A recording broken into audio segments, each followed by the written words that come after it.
जहां पर केंद्रीय गृह मंत्री अमित शाह अपना संबोधन दे रहे हैं बीजेपी के सदस्यता अभियान में। भ्रष्टाचार, नौकरी देने में भी भ्रष्टाचार, मनरेगा में भी भ्रष्टाचार, अनाज बांटने में भ्रष्टाचार, स्वास्थ्य की सेवाओं में भी भ्रष्टाचार, कटमनी का जो बोलबाला बंगाल में हुआ है उसको समाप्त करने का एकमात्र रास्ता है बंगाल में 26 में भारतीय जनता पार्टी की सरकार बनाना। और जो सिंडिकेट की गुंडागर्दी बंगाल के अंदर है, बंगाल के अंदर माताओं बहनों के सम्मान को तार तार कर दिया जाता है, चाहे संदेश खाली की घटना हो, चाहे आरजी कार की घटना हो, इसको बंद करना है तो इसका एकमात्र रास्ता है यहां भारतीय जनता पार्टी की सरकार। और भारतीय जनता पार्टी की सरकार चुनाव अभियानों से नहीं बनती। अभी मिथुन दा कह रहे थे ये जुर्म करेंगे, गुंडागर्दी करेंगे, वोट नहीं डालने देंगे, हमारे कार्यकर्ताओं को हमला करेंगे। कई कार्यकर्ता शहीद हुए हैं, मगर आज मैं कहकर जाता हूं बंगाल की जनता और विशेषकर भारतीय जनता पार्टी के कार्यकर्ताओं को, बंगाल के कार्यकर्ताओं का बलिदान व्यर्थ नहीं जाएगा। यहां एक बार फिर से सोनार बांग्ला बनेगा और मोदी जी के नेतृत्व में ही बनेगा। और 26 का चुनाव आने वाले सभी समय के चुनाव, गए हुए सभी चुनावों में एक मील का पत्थर साबित होने वाले हैं। 26 के चुनाव में 2/3 बहुमत के साथ भारतीय जनता पार्टी की यहां सरकार बनने वाली है। और मित्रों, जब सरकार बनती है भारतीय जनता पार्टी की, तब हमने देश भर में देखा है, हम देश भर में विस्तृत हुए। पहले सिर्फ उत्तर में थे, पश्चिम में गए, फिर नॉर्थ ईस्ट के अंदर गए और अब दक्षिण में भी पैर पसार रहे हैं, उड़ीसा भी पहुंच चुके हैं। हम जब जब सरकार बनाते हैं इसकी नींव हमारा सदस्यता अभियान और संगठन होता है। और इस सदस्यता अभियान की आज शुरुआत हो रही है। हमने 1 करोड़ सदस्य बनाने के लिए हमने अपना पूरा जोर लगा देना है। ममता दीदी, अभी हमारी कुछ सीटें कम आई, बड़े उत्साह में है। उनको लगता है कि भारतीय जनता पार्टी थोड़ा उनका गति धीरे पड़ गया है। ममता दीदी, मुगालते में मत रहना, हम तो वो पार्टी है जो 2 सीट आने के बाद 370 लाने का और 370 हटाने का हौसला रखते। हम वो पार्टी हैं, हम वो पार्टी है जो उद्देश्यों के लिए काम करती है। भतीजों को मुख्यमंत्री बनाने के लिए हम काम नहीं करते हैं। ममता दीदी, हमारा राजनीति में आने का उद्देश्य है ये बंगाल को भारत माता की सीमाओं की अभेद सुरक्षित दीवार बनाना और बंगाल को भाजपा का गढ़ बनाना, वो हमारा उद्देश्य है। आप ये परिणाम देखकर कुछ समय तो जरूर खुश कर लीजिए, मगर हम जब चुनाव के मैदान में उतरेंगे नए खून के साथ, नई ऊर्जा के साथ, नए सदस्यों के साथ और भारत माता की जय और जय श्री राम के जयकारे के साथ, हमें आप रोक नहीं पाओगी। 26 में यहां भारतीय जनता पार्टी का चुनाव, सरकार बनने वाले हैं। भाइयों बहनों, मैं अभी ये राहुल बाबा एंड कंपनी, जिसमें ममता दीदी भी शामिल है, बहुत खुश हो रहे हैं। इनको मैं बताना चाहता हूं कि आप स्वप्न देख रहे थे मध्य प्रदेश में, राजस्थान में, छत्तीसगढ़ में भारतीय जनता पार्टी स्वीप कर गई। आप स्वप्न देख रहे थे ओडिशा में भारतीय जनता पार्टी स्वीप कर गई। आप अभी स्वप्न देख रहे थे हरियाणा में भारतीय जनता पार्टी ने लगातार तीसरी बार सरकार बनाने का काम हरियाणा में करा है। और मैं आज बंगाल के कार्यकर्ताओं को कहकर जाता हूं, महाराष्ट्र और झारखंड में भी भारतीय जनता पार्टी की सरकार बनने वाली है। भाइयों बहनों, 2024 के लोकसभा के चुनाव में राहुल बाबा संसद में बोलते हैं कि हमने हरा दिया, हरा दिया, हरा दिया। मुझे तो मालूम नहीं है राहुल बाबा को उनके साथी भी क्यों नहीं समझाते हैं। राहुल बाबा जो हारता है वो विपक्ष में बैठता है और वो जो जीतता है वो प्रधानमंत्री की शपथ लेता है। इतनी सामान्य बात भी आपको मालूम है। मैं आपको बताने आया हूं इंडी अलायंस वाले सारे नेताओं को, इस देश में 60 साल के बाद, इस देश में 60 साल के बाद कोई एक नेता के नेतृत्व में कोई भी पार्टी तीसरी बार लगातार सरकार बनाई है तो नरेंद्र मोदी जी के नेतृत्व में भारतीय जनता पार्टी। हम 240 आए, मखौल उड़ाते हो, अहंकार में आ गए हो। राहुल बाबा 14, 19 और 24 तीनों चुनाव का आपका टोटल भी 240 नहीं होता है, आपका टोटल भी 240। और आप जितने साथी हो वो सबका टोटल भी 240 से कम है, मगर उनका तो गणित ही अजीब है। वो कहते हैं कि हम चुनाव जीते हैं, हम चुनाव जीत गए, हम चुनाव जीत गए। अब उनको अपने स्वर्ग में रहने दीजिए। भारतीय जनता पार्टी के कार्यकर्ताओं को मैं बताने आया हूं 2024 के चुनाव में 7 राज्यों के अंदर भारतीय जनता पार्टी को 50% से ज्यादा वोट मिला है। 4 राज्यों के अंदर क्लीन स्वीप हुई है और 4 राज्यों में 90% से ज्यादा सीटें भारतीय जनता पार्टी जीत कर आई है और राज्यसभा में भी हमारा बहुमत हो गया है। भाइयों बहनों, 60 साल के बाद लगातार तीसरी बार कोई एक व्यक्ति को, कोई एक नेता को देश की जनता ने प्रधानमंत्री बनाया तो हमारे नेता नरेंद्र मोदी जी को बनाया है, नरेंद्र मोदी। और मैं आज यहां बंगाल भारतीय जनता पार्टी के कार्यकर्ताओं को कहने आया हूं कि भारतीय जनता पार्टी का अगला सबसे बड़ा अगर कोई लक्ष्य है तो 2026 में बंगाल में भारतीय जनता पार्टी की सरकार। अब जरा भी मत घबराना, इनके अत्याचारों से, इनके संत्रास से, इनके जुर्म से भारतीय जनता पार्टी कई राज्यों में ऐसे जुर्मियों को उठाकर अपनी सत्ता प्राप्त की और गरीब कल्याण का महायज्ञ भारतीय जनता पार्टी ने चलाया। 10 साल के अंदर देश के 60 करोड़ गरीबों को घर में बिजली, घर में शौचालय, गैस का सिलेंडर, 5 किलो मुफ्त अनाज, 5 लाख तक की दवाइयां मुफ्त और बच्चे की शिक्षा की व्यवस्था अगर करने का काम किसी ने किया है तो हमारी भारतीय जनता पार्टी ने किया है। आज सुबह मैं गया था बॉर्डर पर, कुछ लोग मिले, उन्होंने मुझे कहा कि भाई हमारे यहां आयुष्मान भारत का अमल हमें फायदा नहीं मिलता है। मैंने बोला चिंता मत करो, 2026 तक धैर्य रखो, 75 साल से धैर्य रखा है, 2026 से बंगाल के हर गरीब को आयुष्मान भारत का फायदा मिलने की शुरुआत हो जाएगी। हर गरीब का 5 किलो अनाज सिंडिकेट की भेंट नहीं चढ़ेगा। मनरेगा का पैसा किसी पार्टी के चुनावी फंड में नहीं जाएगा। नौकरी के लिए, शिक्षा के लिए युवाओं को लाखों रुपए की रिश्वत नहीं देनी पड़ेगी। पूरा हरियाणा का चुनाव हम एक ही मुद्दे पर जीते हैं और वो मुद्दा है खर्ची पर्ची के बगैर नौकरी देना।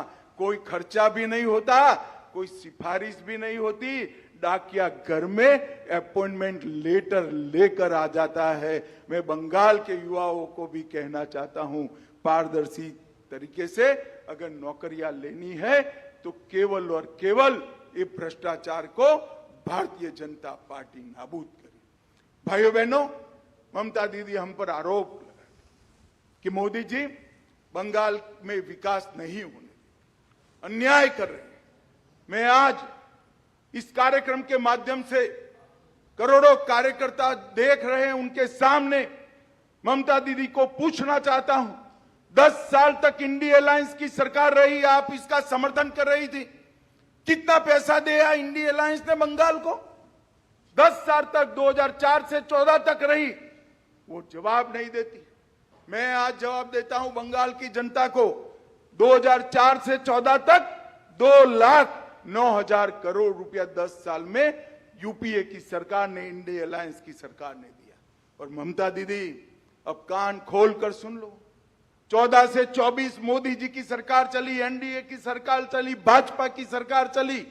आपने 10 साल में 2,09,000 करोड़ रुपया दिया था। मोदी जी ने 10 साल में 2,09,000 करोड़ के सामने 7,74,000 करोड़ रुपया बंगाल को दिया। और पाई पाई का मेरे पास हिसाब है ममता दीदी, पाई पाई का हिसाब। आप कोई तिथि तय कर दो, हमारे युवा मोर्चा का, भाजपा का अध्यक्ष बंगाल का आपके सामने हिसाब लेकर आ जाएगा और आपको पाई पाई का हिसाब। अब बंगाल की जनता को गुमराह कर रहे हैं। कितने साल से बांग्ला भाषा को, क्लासिकल लैंग्वेज की मांग कितने साल से पेंडिंग थी? आपने कुछ नहीं किया।